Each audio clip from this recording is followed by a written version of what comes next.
আসসালামু আলাইকুম। ভারত কি শেষমেশ বিএনপিকেই বেছে নিতে চাইছে, অথবা বিএনপি ভারতের আস্থা অর্জন অবশেষে করতে পারলো? অথবা পাল্টা প্রশ্ন যদি করি যে বাস্তবতা কি বলে আওয়ামী লীগের প্রতি ভারতের যে মনোভাব, তাতে কি মনে হয় যে বিএনপি এবং ভারতের মধ্যে কোনো আন্ডারস্ট্যান্ডিং হয়েছে? গুঞ্জন উঠেছে, অনেকে বলছেন যে বিএনপি ভারতের শেষ ভরসা, কিন্তু বাস্তবতা কি বলে? আওয়ামী লীগ শীঘ্রই ক্ষমতায় আসবে না, আমরা তো ধরেই নিয়েছি এমনটা। এবং সরকার, বর্তমান অন্তর্বর্তীকালীন সরকার আওয়ামী লীগের বিরুদ্ধে রীতিমতো জিহাদ ঘোষণা করেছে ছাত্র সমন্বয়কদের দাবির মুখে, অথবা কোনো কোনো ইসলামী গোষ্ঠীর দাবির প্রেক্ষিতে তাদের সঙ্গে সুর মিলাচ্ছে। এটা আমরা সবাই জানি। তাহলে ভারত কি করবে? ভারত নিশ্চয়ই বিপাকে পড়েছে। তারা তো নিশ্চয়ই বর্তমান অন্তর্বর্তীকালীন সরকারের সঙ্গে কোন ধরনের সম্পর্ক কন্টিনিউ করতে চাইছে না। যেভাবে একটা বিশেষ গোষ্ঠীর আস্ফলন, উগ্র মৌলবাদী গোষ্ঠীর যে নানান ধরনের জানান তাদের আমরা পাচ্ছি বিভিন্নভাবে, সেই জায়গা থেকে তো ভারত বর্তমান সরকারের সঙ্গে কন্টিনিউ করবে না। তাহলে কি করবে দিল্লির উপায়টি আসলে কি? তারা কি শেষমেশ তাহলে বিএনপির কাঁধেই ভর করতে চাইছে? এই কথাগুলি এ কারণে বলছি যেহেতু গুঞ্জন উঠেছে, পাশাপাশি যুক্তরাষ্ট্রের ওয়াশিংটন ভিত্তিক উইলসন সেন্টারের দক্ষিণ এশিয়া বিষয়ক পরিচালক মাইকেল কুগেলম্যান, তিনি দুদিন আগে একটি মন্তব্য করেছেন একটি অনুষ্ঠানে, ভারত বাংলাদেশের রিলেভেন্ট একটি ইস্যুতে। তিনি বলছেন যে বাংলাদেশ নিয়ে ভারতের সবচেয়ে চিন্তার কারণ পাকিস্তান এবং জামায়াতে ইসলামী। ভারত বাংলাদেশে দ্রুত একটি নির্বাচন দেখতে চায়, কারণ নির্বাচন হলে বিএনপি ক্ষমতায় আসার সম্ভাবনা বেশি। খুব স্বাভাবিক। ভারত বারবার বলছে যে তারা নির্বাচিত সরকারের সঙ্গে সম্পর্ক কন্টিনিউ করবে, বারবার এই কথা বলছে। ভারতের সেনাপ্রধান তিনি স্পষ্টভাবে বলেছেন সাংবাদিকদের প্রশ্নের জবাবে, একবার নয় একাধিকবার বলেছেন যে বাংলাদেশের সঙ্গে ভারতের সম্পর্ক কেমন হবে সেটি নির্বাচিত সরকার এলেই বোঝা যাবে। এবং সে কথা ভারত সরকারের নীতি নির্ধারকদের অনেকের কণ্ঠ থেকে সেটি উচ্চারিত হচ্ছে। যাই হোক, মাইকেল কুগেলম্যান বলছেন যে ভারত মনে করছে বিএনপি এরই মধ্যে জামাতের সঙ্গে সম্পর্ক ছিন্ন করেছে, ফলে নির্বাচিত সরকারের সঙ্গে যোগাযোগ ভারতকে স্বস্তি দেবে। আমরা তো এটি জানি, মোটামুটি অনেকেই জানি যে ভারতের সঙ্গে সম্পর্ক স্থাপনে বিএনপি অনেকদিন ধরে চেষ্টা করছে, কিন্তু বিএনপির উপরে আস্থা রাখতে পারেনি ভারত। তার মূল কারণটি ঘটে 2001 থেকে 2006 মধ্যে, যখন 10 ট্রাক অস্ত্র এলো। ভারতের বিচ্ছিন্নবাদী সংগঠন উলফা বাংলাদেশকে ব্যবহার করতে চাইলো ভারতকে অস্থির করে তুলতে। তখন কিন্তু ভারত ওই সময় মন্তব্য করেছিল যে বিএনপি উগ্র জিহাদি গোষ্ঠীর উত্থানে সহযোগিতা করছে, এবং ইসলামী মৌলবাদী একটি শক্তির উত্থান তখন অবশ্যই ঘটেছিল, এটি বাস্তবতা। যদিও বিএনপির সময় শায়েখ আব্দুর রহমান কিংবা কথিত বাংলা ভাইদের ফাঁসি হয়েছিল, এবং 21শে আগস্টে যে গ্রেনেড হামলা হয়েছিল আওয়ামী লীগ নেত্রীর উপরে, সেটিও ভারত খুব ভালো চোখে নেয়নি। তাহলে বিষয়টি কোথায় গিয়ে দাঁড়াচ্ছে? এবং এর সঙ্গে আরো একটি বিষয় উল্লেখ করতে চাই, যেটি সাম্প্রতিক সময়ে অনেক বেশি আলোচনার জন্ম দিয়েছে।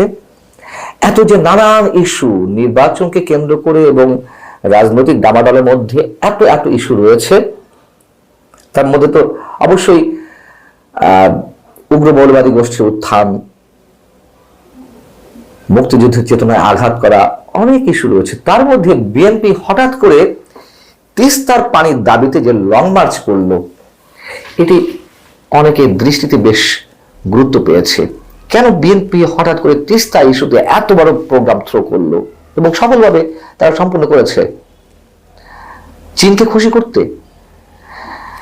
মানে অনেকের মতে ভারতে আস্থা অর্জন করতে না পেরে আসলে বিএনপি চীনকে খুশি করতেই এই লং মার্চের আয়োজন করেছিল, এক ধরনের ভারত বিরোধিতা।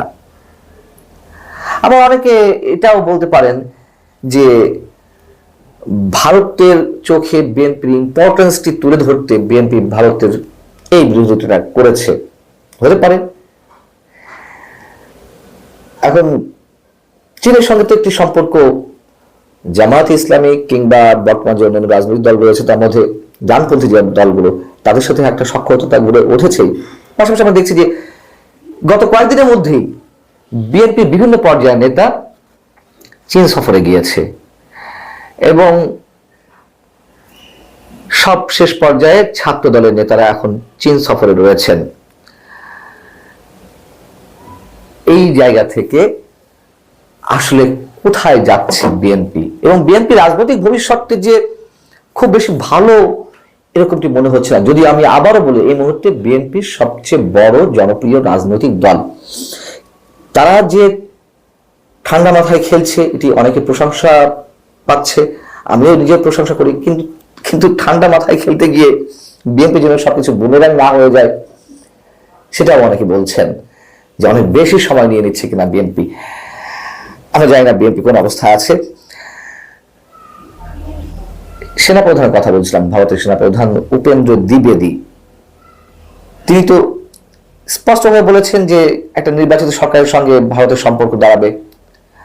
জয়শঙ্কর আমাদের পররাষ্ট্রমন্ত্রীর সঙ্গে যে কদিন আগে বৈঠক করলেন, সেখানে ফিরে আবার দিল্লিতে এসে তিনি মন্তব্য করলেন বাংলাদেশের সঙ্গে দিল্লির সম্পর্ক কেমন হবে তা বাংলাদেশের উপরেই নির্ভর করছে। এবং তিনি সেখানে দুটি ইস্যু উল্লেখ করেছেন। একটা হচ্ছে সংখ্যালঘু নির্যাতনের বিষয়টি উল্লেখ করেছে যে অধিক মাত্রায় বাড়ছে, যদিও এটির সঙ্গে অনেক ধরনের দ্বিমত আছে। আবার তিনি বলেছেন ভারতকে আঘাত করে যেভাবে কথাবার্তা ইম্পর্টেন্ট পার্সনদের কাছ থেকে আসছে সেটি ভারত কোনোভাবে আশা করেনি, এগুলো বন্ধ করতে হবে। অর্থাৎ ক্লিয়ার যে বর্তমান সরকারের সঙ্গে কোনো প্রকারের কোনো সহযোগিতা ভারত করবে না। তাহলে বিএনপির উপর আস্থা রাখবে কিভাবে? আমি যদি বাস্তবতার কথা বলছিলাম, শেখ হাসিনাকে কেন্দ্র করে ভারতের সব রাজনৈতিক দলগুলো তো একটা ঐক্যমত্যে পৌঁছেছে, হ্যাঁ তাকে আশ্রয় দিতে হবে এবং শেখ হাসিনা কথা বলে যাচ্ছেন, সেখানে কেউ বিরোধিতা করছে না। যদিও শশী থারুর কংগ্রেসের শীর্ষ নেতা তিনি মন্তব্য করেছেন যে শেখ হাসিনার মন্তব্য জটিলতা বাড়াচ্ছে, কিন্তু তারা সবাই একমত যে আওয়ামী লীগের সঙ্গে ভারতে একটা ঐতিহাসিক সম্পর্ক রয়েছে, সেখান থেকে তাদের সফট কর্নারটি প্রকাশ পায়। যেমন ওপিজে ইউনিভার্সিটির অধ্যাপক শ্রী রাধা দত্ত তিনিও মন্তব্য করেছেন বিবিসির কাছে যে ভারতের সঙ্গে আওয়ামী লীগের একটি ঐতিহাসিক সম্পর্ক এবং সেটা অব্যাহত থাকবে। তাই বলে এই না যে আওয়ামী লীগ আওয়ামী লীগের উপরে এককভাবে ভারত নির্ভর করে থাকবে। এবং এটি সবাই বলে আসছে যে দিল্লিকে বেছে নিতে হবে, একক দলের উপরে নির্ভর করে থেকে সবসময় রাজনীতি করবে এটি হবে না, সেটি দিল্লির জন্য ক্ষতির কারণ হয়ে দাঁড়াতে পারে। এখন আওয়ামী লীগের নেতা কর্মীরা তো অপেক্ষায় আছে ভারত কিছু একটা করবে। ভারত যে কিছু একটা করছে সেটাই আমি নিজেও জানি। ভারত তো বসে নেই, ভারত বসে থাকার কথা না। এবং যেটুকু এখনো পর্যন্ত জানি যে আওয়ামী লীগকে সামনে রেখে ভারত এগোনোর চেষ্টা করছে। মাইকেল কুগলম্যান যেটি বলছে তার সঙ্গে আমি একমত। যদি বিএনপিকে বেছে নেয়, তবে এক্ষেত্রে আমার একটু খানিকটা দ্বিমত আছে। বেছে নেওয়া না নেওয়ার বিষয় নয়, ভারতকে বাংলাদেশের গণতন্ত্রের প্রতি শ্রদ্ধাশীল হতে হবে। একবার আওয়ামী লীগকে বেছে নিল বা বিএনপিকে বেছে নিল, এই বেছে নেওয়ার মধ্যেই তো এক ধরনের দুর্বিসন্ধি থাকে। আমরা বেছে নেওয়ার পক্ষে নয়, বরং বাংলাদেশের জনগণকে বেছে নেবে ভারত, অর্থাৎ গণতন্ত্রের প্রতি শ্রদ্ধাশীল জানাবে, সেটি আমাদের প্রত্যাশা। এবং যদি ভারত ওই ধরনের মেকানিজম না করে আওয়ামী লীগের সঙ্গে যে কোনো ভাবে আওয়ামী লীগকে নিয়ে আসবে, সেটি হলে বিপদ, সেটি হলে অবশ্যই বিপদ। আবারও বাংলাদেশের গণতন্ত্র হুমকির পড়বে। হয়তো আওয়ামী লীগের নেতাকর্মীরা ভালো থাকতে পারবেন, কিন্তু আলটিমেটলি দেশটি কি হবে? তাই আমি বিশেষ কোনো দলের পক্ষে কথা বলছি না, বদ্ধ কথা ভারতকে গণতন্ত্রের প্রতি, বাংলাদেশের গণতন্ত্রের প্রতি শ্রদ্ধাশীল হতে হবে। আল্লাহ হাফিজ, ভালো থাকুন সবাই।